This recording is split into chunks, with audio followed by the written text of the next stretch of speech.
The Han Chinese did not invent paper or the wheelbarrow. Reopening of the Silk Road and contact between China and the West. During the Han Dynasty, the diplomat Zhang Qian's travels from 139 to 125 BCE had established Chinese contacts with many surrounding civilizations. Zhang encountered Dayuan, Fergana, Kangju, Sogdiana, and Daxia, Bactria, formerly the Greco-Bactrian kingdom. He also gathered information on Shendu, the Indus River Valley, and Anxi, the Parthian Empire. All of these countries eventually received Han embassies. These connections marked the beginning of the Silk Road trade network that extended to the Roman Empire, bringing goods like Chinese silk and Roman glasswares between the two. The Tarim Basin was a crucial conduit for the Silk Road because it was a central hub for trade and cultural exchange, with major northern and southern routes skirting its northern and southern edges. The routes, separated by the Taklamakan Desert, converged at Kashgar to the west. This strategic location allowed for the transmission of goods, ideas, religions, and technologies between east and west, influencing the diverse groups living in and around the basin.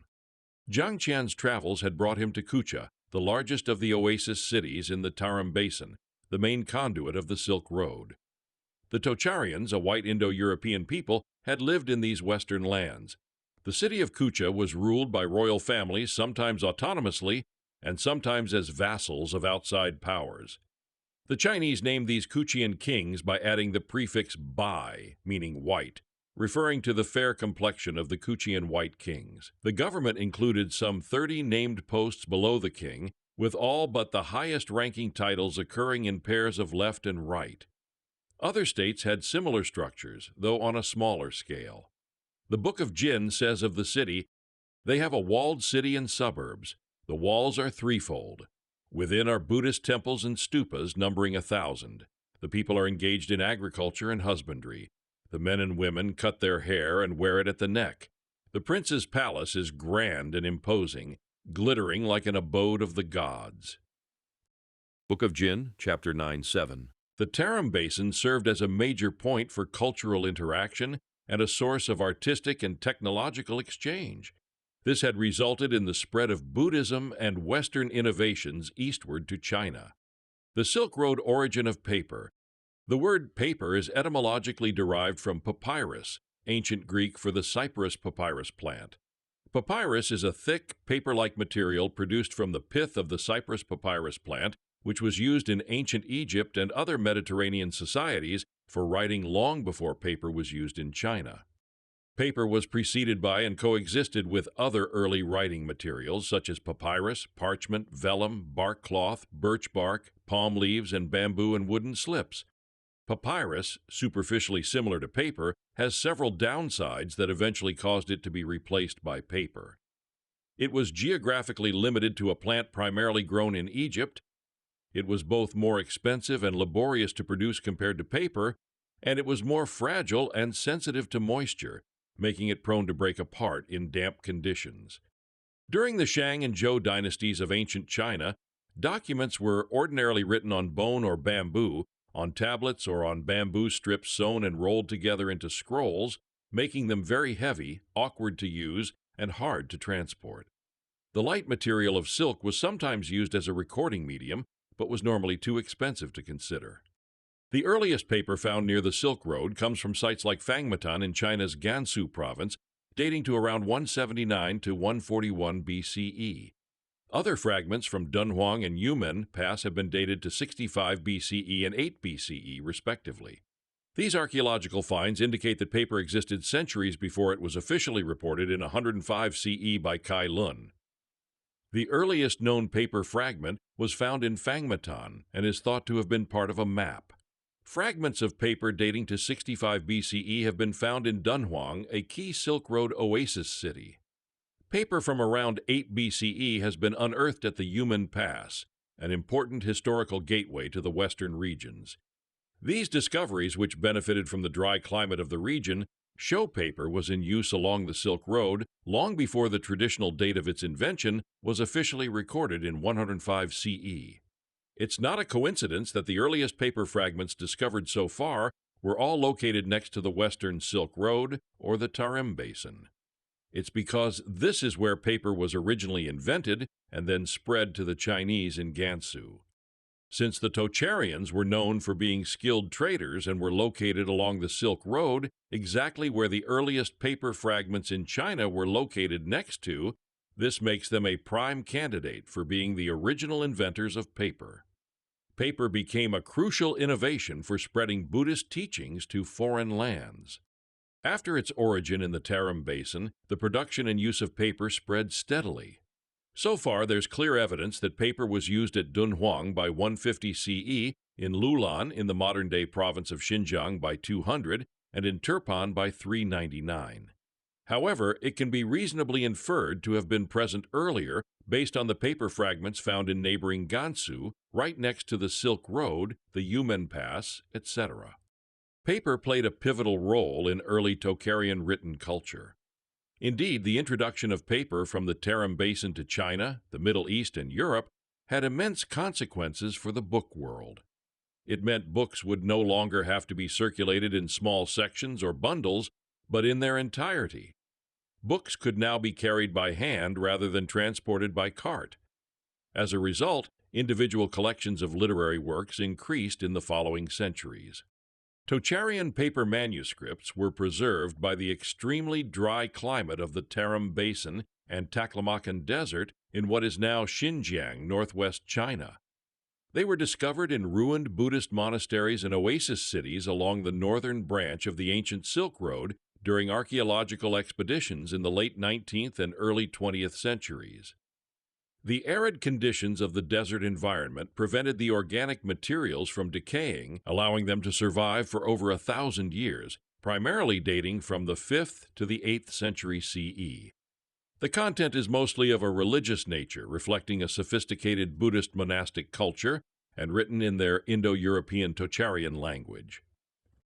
The Han Dynasty Chinese court official Cai Lun, 50 to 121 CE, is falsely credited as the inventor of a method of paper making, inspired by wasps and bees, using rags and other plant fibers in 105 CE.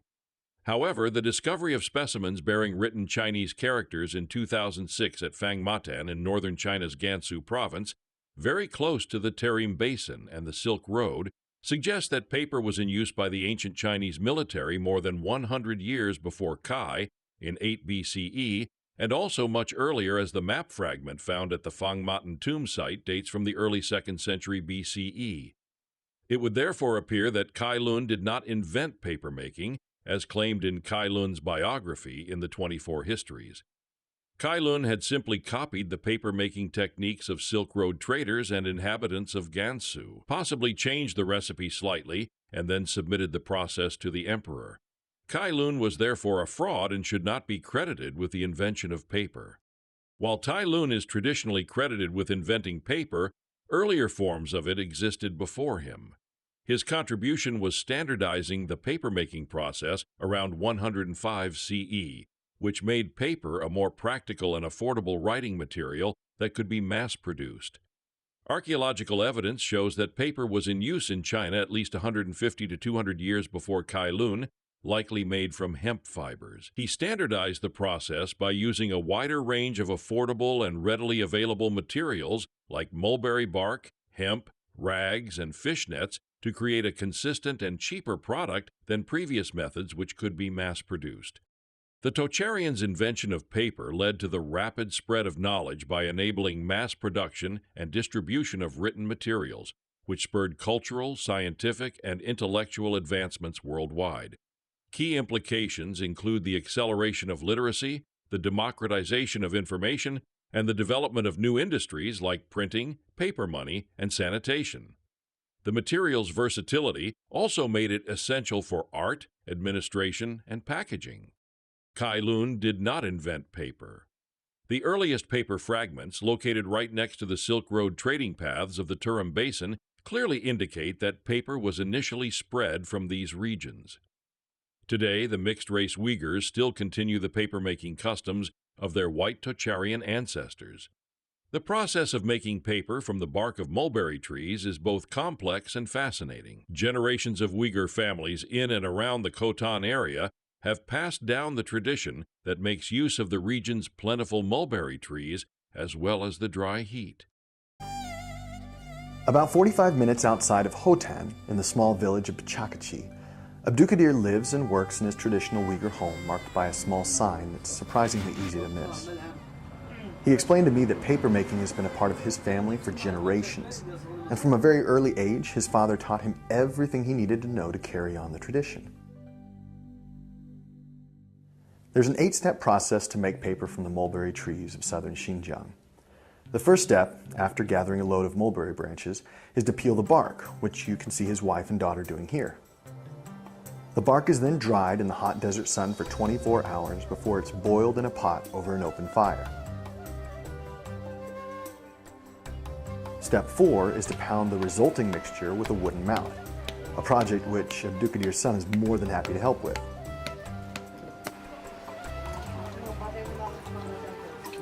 The boiled, pounded mixture is fermented for a period of time and then spread over a mold while submersed in water.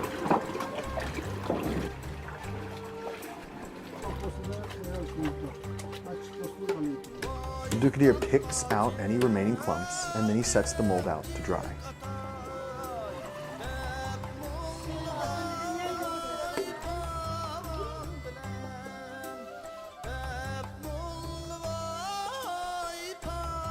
All it takes is less than 24 hours and the paper is ready to be peeled and prepped for sale in the small shop beside the main road.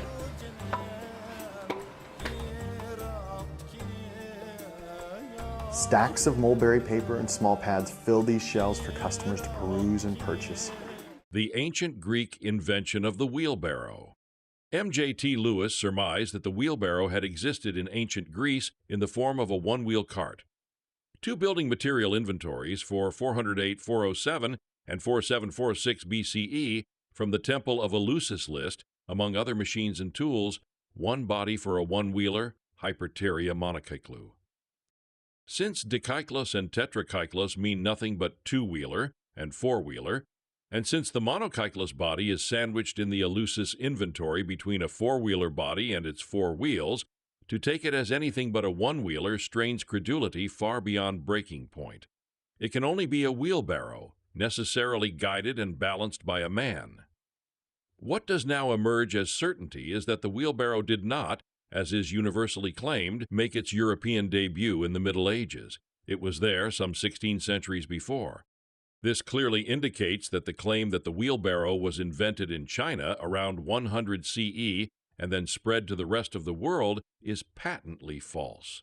Based on the Eleusis list, Lewis states that wheelbarrows were used on Greek construction sites. He surmised that wheelbarrows were not uncommon on Greek construction sites for carrying moderately light loads. Wheelbarrows were also in the Roman Empire and the later Byzantine Empire. The 4th century Historia Augusta reports Emperor Elagabalus to have used a wheelbarrow, Latin pabilis from pabo, one-wheeled vehicle to transport women in his frivolous games at court, showing its continued use, starting in ancient Greece and then continuing through the Roman Empire and medieval Europe. The wheelbarrow had likely reached China by spreading along the Silk Road, possibly from the Hellenistic-influenced regions of the Kushan Empire in Central Asia. Chinese sources themselves sometimes acknowledge that certain cart designs came from the western regions.